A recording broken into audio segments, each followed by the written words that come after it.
Hi guys, welcome back to our channel. My name is Sergey and I'm the owner of NinaVova Custom Jewelry. We made custom engagement rings and the wedding bands.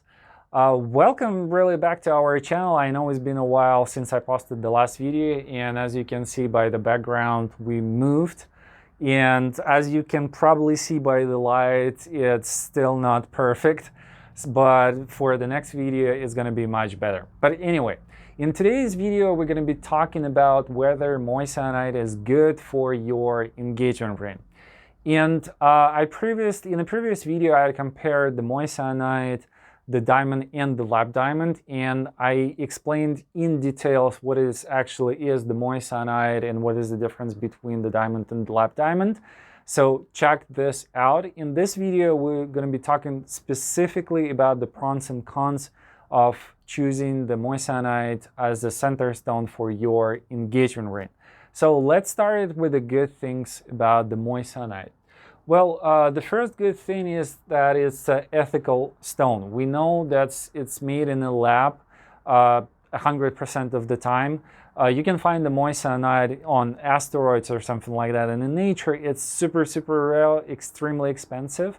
But the rest of the Moissanite, like 100% of them on the market, they made in the lab. So you know that it's ethically made. There is no controversial things involved, and it become more and more important these days on the market. So if it's a big thing for you, it's a very good positive side of the Moissanite.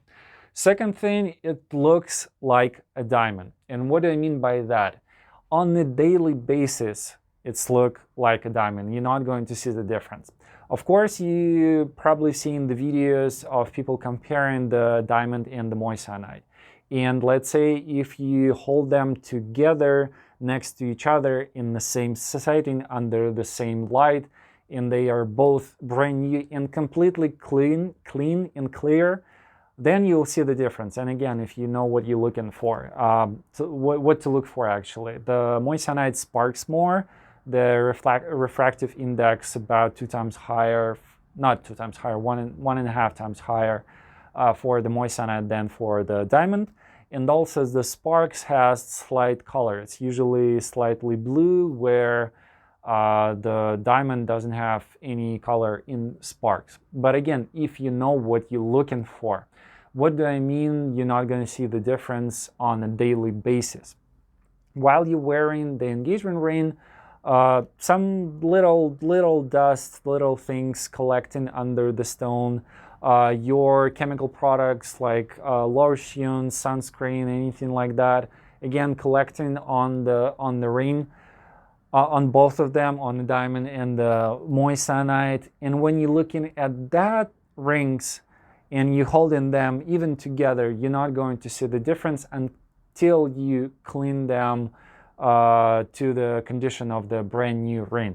And again, in a real life situation, no one going to have absolutely the same settings, absolutely the same stones in the same cut, in the same size, put it both of them together. So it's not really realistic. So when you have it on your finger and you wear it for, let's say, like a couple of months or so, you're not really going to see the difference. It's not realistic.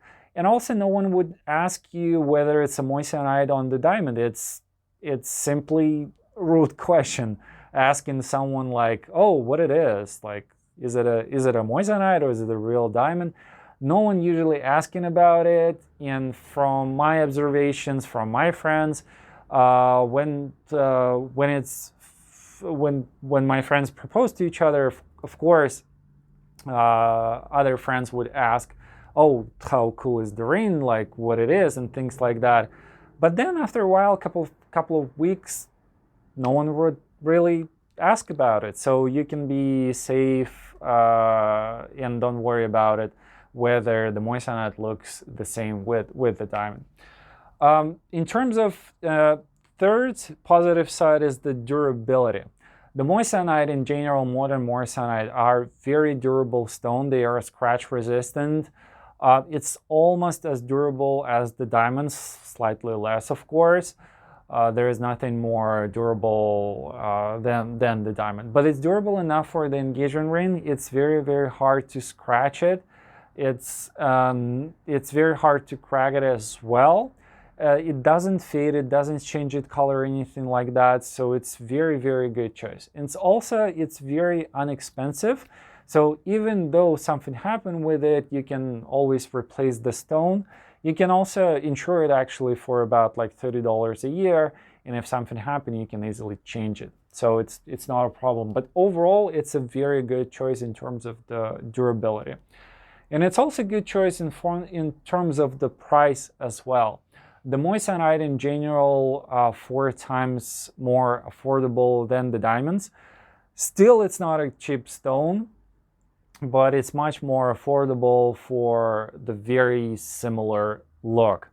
And if you on the budget, it would make sense to get engagement ring with the Moissanite, just to get the ring that you want. You're not going to be sacrificing on the side of the stone or on the way the center stone is look like, of the shape of it, the size of it, and everything like that. For example, let's say you have $2,000 or $2,500 for the engagement ring. You can get cloudy, small diamond with the inclusions and everything like that, but it's not going to spark very good. It's not going to look very good and things like that. But at the same time, you can spend even less and get a beautiful Moissanite engagement ring, and probably it's going to give you more good feelings about the purchase than the diamond for the same price. So over here, I would go for the Moissanite. What is the negative sides of the Moissanite? Well, first, it's not natural. And why it is important? Let's say you proposing to a spiritual person. In this case, Moissanite might be not a good choice because this person wants to feel the energy of the stone, the natural energy of the piece of earth, and the Moissanite made in the lab. So it's probably not going to be a good choice for that specific person, but you know better, you know your partner much better. And also you can always ask your partner whether it's a good choice for her or for him. So ask this direct question if you're in this situation where you can do so. The second downside is that there's lots of fake on the market, like tons of them, and it's usually cubic zirconia that's sold as the Moissanite. Cubic zirconia is super, super cheap. It's like a couple of dollars for the actual stone wholesale.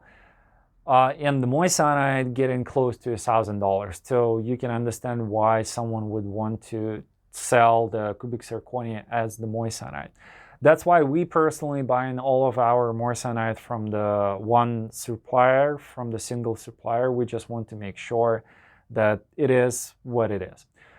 If you're buying it from someone else, you can somewhat easily check it with the diamond tester. The modern Moissanite usually get tested as a diamond with the diamond tester, but I wouldn't solely rely on that. I would just purchase your engagement ring from the trustable source.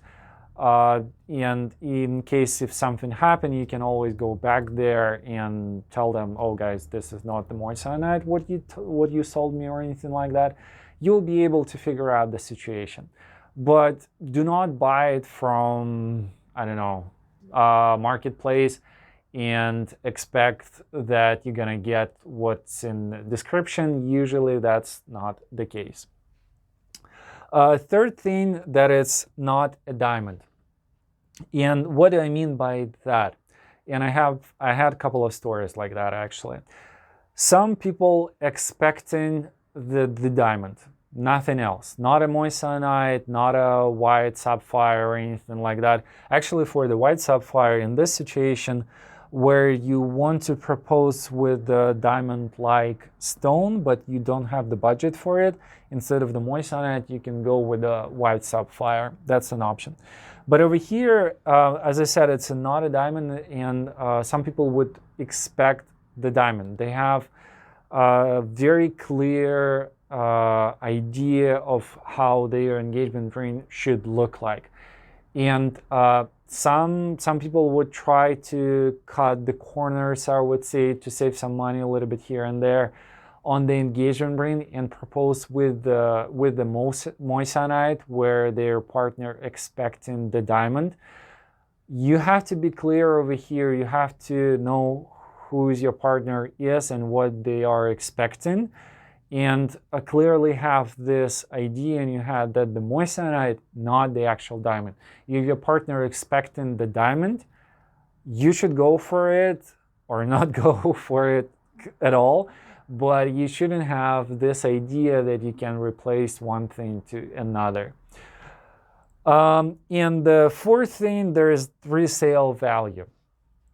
And I should say that the absence of the resale value for the moissanite. What do I mean by that? Let's say let's actually look at the real life example. Let's look at the solitaire 1 carat engagement ring. And in this case, the one with the diamond would cost you about $5,000 or so, slightly more probably these days. And the moissanite engagement ring would cost you $1,600, $1,800 or so. But resale value on these rings would be completely different. Let's say 10 years from after you purchase this ring, you want to sell it. Maybe you want to upgrade this ring, maybe something else, but you going to be in a position where you need to sell this ring. Well, you're going to sell the diamond ring for the same price or higher. And how it's usually going to go, let's say you bought it for $5,000, right? You walk out of the store. Of course, the price went down because of the mock-ups of the store and things like that. So it's probably went to like, I don't know, like $3,500 or so. But because the diamonds grew in value 10% every year, through the years, your engagement ring would go up, up, and up in value. And in 5 years or so, you will be able to get the same price of what you've paid for it. And in 10 years, you're probably going to get more than you paid. Sometimes we have quite interesting years as 2020, for example, where diamond grew in prices about 30-40%. So for someone who bought, let's say, a diamond engagement ring in 2019, they will be able to sell it for more in 2021, just 2 years after. But that's very rare. Usually it's 10% a year. What's going to happen with the moissanite? Right after you walk out of the store, the moissanite engagement ring would cost 30% of its market value, and it's never going to go up. It's only going to go down in value. That's pretty much it. You're not going to be able to sell it. Probably, if you think about it as a separate investment, it doesn't make a huge difference. But if your financial decision, and this channel is not about financial decision, but if you're making the financial decision in this kind of manner, or like over here, you throughout the years, you're going to be accumulating wealth, where over here, you're probably going to spend money. And at the same time, let's say you actually have this $5,000, but you still chose to buy the moissanite engagement ring, and the rest of the money, $3,500, you invested in the stock. It's much better investment over here than over here. But again, it's a separate topic for the separate video. Over here, what message do I want to bring with this video is that the moissanite is the very, very good choice for your engagement ring, especially if you're not in a position to afford the diamond engagement ring. If you have any questions about both, please leave them in the comments below. I will be glad to answer. And as I mentioned before, there is tons of additional information in my previous video where I'm comparing the moissanite, the diamond, and the lab diamond. So make sure you check that out. Thank you so much again for watching this video, and I'll come back to you next Thursday with a new topic and with a much better light. Thank you so much for watching, and see you guys next week.